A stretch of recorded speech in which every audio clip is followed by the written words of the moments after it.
Ha, ayol ham ana shu shariatda aytilgan farzlarni bajaradi.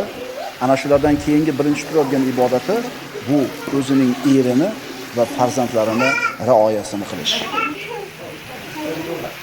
Ayol kishini birinchi o'rindagi qiladigan ibodati farzlardan keyingi ibodati.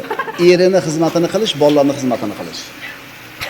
Nabiy sallallohu alayhi vasallam aytadilar: "I'lami ayyatuhal mar'atu va alimi man dunaki minan nisa anna husna tabaulil mar'ati zawjaha ya'dilul jihad fi sabilillah." Ey ayol dedi payg'ambarimiz sollallohu alayhi vasallam, o'zing bilib ol va orqangdagi ayollarga bildirib qo'yginki, ayolning o'z eri bilan go'zal muomalada bo'lishi Allohning yo'lidagi jihod bilan tengdir. Ayol o'zini erini, farzandlarining xizmatini zo'r qilar ekan, shu bilan band bo'lar ekan, Allohning yo'lida jihod qilayotgan odam bilan barobar bo'ladi. Odam bolasiga shikoyat qilma birodar, chunki kim bo'lishidan qat'iy nazar, ro'parangda turgan odam, u ham odam. Senga foyda ham, zarar ham keltira